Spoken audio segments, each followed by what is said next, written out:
요즘 50-50의 기세가 엄청납니다. 그들의 신곡인 큐피트가 이번 주엔 빌보드 핫백 19위, UK 싱글 차트는 무려 8위에 올랐어요. 그래서 오늘은 이 그룹에 대해 살펴보고 이들의 성공이 시사하는 바까지 한번 알아보고자 합니다. 그럼 바로 가시죠. Let's go!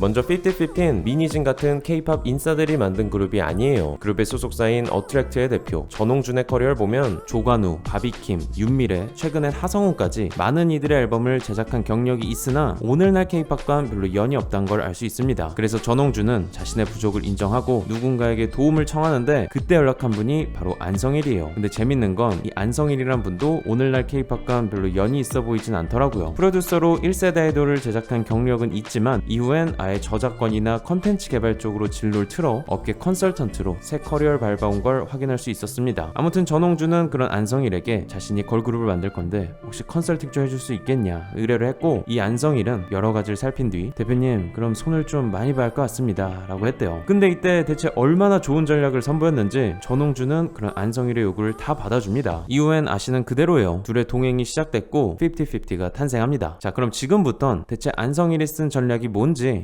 어떻게 했길래 작은 회사가 이런 큰 성과를 낼 수 있었는지 요걸 한번 알아볼게요.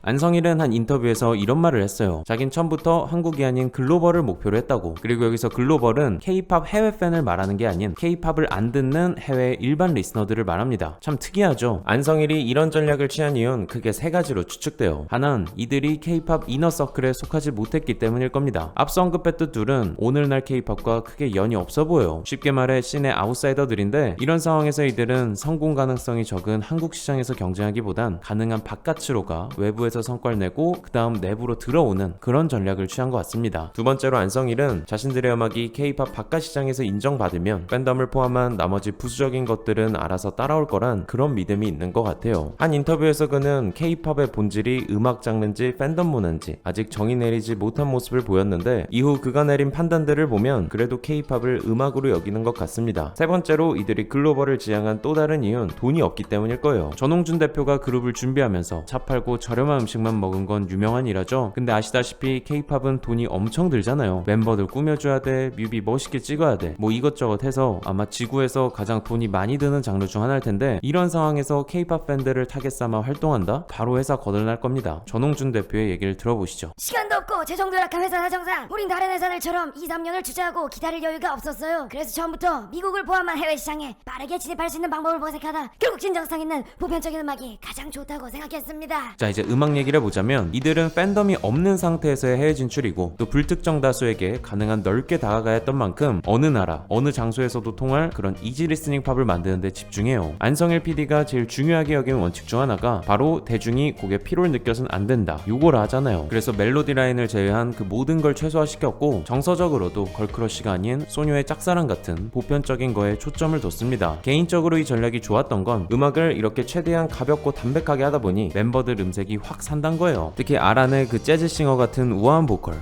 이건 들을 때마다 구름 위에 떠있는 기분이 듭니다. 꿈속에 매일 밤 someone who will share this feeling 보여줄게 숨겨왔던 love is it real. You beautify 구름을 갈라 두 발 아래 착해지는 Loving me, loving me, looking at you like it all you watching me, 눈을 뗄 수 또 재밌는 건 팬덤이 없는 게 오히려 이들 음악의 장점으로 작용한 것 같아요. 사실 전가사를 영어로 내는 게 K-팝 씬에선 약간 배신처럼 느껴지잖아요. 근데 이들은 애초에 글로벌 리스너들이 타깃이었던 만큼 그냥 뻔뻔하게 큐피트의 영어 버전을 내버렸습니다. 뮤비에선 무려 30개국의 언어가 자막으로 제공되고요. 심지어 큐피트 영어 버전에선 곡을 더 부드럽게 한다고 랩 파트를 제거했는데, 원래 한 멤버 파트가 사라지면 팬들 사이에서 난리가 나잖아요. 근데 이들은 곡이 더 편하게만 들릴 수 있다면 그냥 감행합니다. 전 이게 다 팬덤이 없었기에 또 K에 연연하지 않았기에 얻을 수 있는 50-50만의 음악적 자유라 생각해요. 그리고 이 모든 게 이들의 음악이 틱톡에서 먹히는데 큰 역할을 했다 보고요. 소녀의 짝사랑을 노래한 영어로 된 캐치한 K-팝, 지금 같은 K-팝 황금기에 완벽한 적시타죠. 그래서 지금까지 얘기한 걸 종합해볼 때 전 가디언즈에서 내린 그룹에 대한 평이 가장 정확하다 봅니다. 인디펜던트 레이블의 치밀한 계획 속에 탄생한 50-50. 이들의 성공은 글로벌 관객이 K-팝에 갖는 새로운 갈증을 보여줍니다. 고로 50-50가 멜론보다 빌보드에 먼저 오른 거에 우리가 자책할 필요가 없다고 봐요. 왜 우린 우리나라 그룹을 외국 애들보다 늦게 발견한 거냐? 반성하자! 간혹 이런 댓글이 보이는데 이제 아시겠지만 이들은 처음부터 우리를 타겟으로 두지 않았습니다. 그래서 전 역설적으로 50-50가 K-팝이지만 K-팝이 아니라고도 생각해요. 왜냐면 이들은 K-팝의 외형을 지녔지만 K-팝 정규 코스를 따르지 않았거든요. K-팝 라벨이 주는 이득은 모두 취하되 결코 K란 거에 집착하지 않았습니다. 그래서 어쩌면 50-50가 K-팝의 다음 단계를 보여주는 걸 수도 있겠다, 이런 생각도 들었고요. 그럼 이쯤에서 제가 인상 깊게 본 50-50에 관한 한 평론가의 평을 전해드릴게요. 한국처럼 내수 시장이 작아서 다른 문화를 자국으로 흡수할 수 없는 나라의 세계화는 이런 식으로 갈 수밖에 없다. 스스로 세계의 중심부가 되는 게 아니라 중심분량의 끝없이 제 존재를 퍼뜨리고 현지에서 거둔 지표를 통해 그걸 인정받는 것으로 이어나가야 한다. 그럼에도 글로벌 경쟁력을 가장 큰 정체성으로 홍보하는 K-팝 4세대 걸그룹들은 매스미디어와 함께 분해돼버린 국내 시장의 대중성을 쫓으며 갈수록 시장 점유율이 줄어드는 멜론 차트 순위 경쟁을 보도자료로 돌리기에 여념없다. 그들이 국내 차트에서 얻은 기득권은 국내에서 아무런 기득권이 없던 그룹보다 낮은 해외 차트 순위로 한전되었을 뿐이다. 이것이 50-50의 빌보드 핫백 입성이 가리키는 진정으로 아이러니한 현실이다. 현재 K-팝 소비의 90%가 외국에서 이루어지고 있답니다. 오죽하면 뉴욕타임즈는 이제 K-팝의 미래는 해외 시장에 달려있다고까지 했어요. 어차피 K-팝 산업 수익의 대부분이 해외에서 나오는 이상, 그리고 50-50가 새로운 성공 사례를 보여준 이상 K-팝 그룹들은 이제 더 노골적으로 해외 시장을 향해 나아갈 것 같습니다. 자, 그렇다면 K-팝의 K는 이제 어떻게 될까요? K는 분명 우리에게서 나왔지만 이제 명줄은 해외 시장이 쥐고 있고, 그래서 어쩌면 역으로 우리나라가 더 이상 K-팝 중심지가 아닌 K-팝 로컬 시장 중 하나로 전락할 수도 있겠다는 생각이 들었어요. 좀 50-50가 바깥에서 안으로 들어오는 전략을 취했다는 대전제를 깔고 오늘 영상을 만들었는데, 어쩌면 이들은 아예 국내 시장에 관심이 없을 수도 있습니다. 정말 홈그라운드를 아예 해외로 잡을 수도 있고요. 근데 물론 그렇게 가면 어느 순간 K-팝 팬들에게 잊혀지는 그런 리스크가 있겠죠. 아무튼 그래도 전 간만에 K-팝의 새로운 물결을 일으킨 팀이 나와서 너무 기뻤습니다. 음악들도 다 좋았고요. 그래서 이들의 행보가 K-팝 씬에 분명 좋은 활력이 됐을 거라 생각합니다. 그럼 영상 여기서 마칠게요. 오늘도 시청해주셔서 감사드립니다.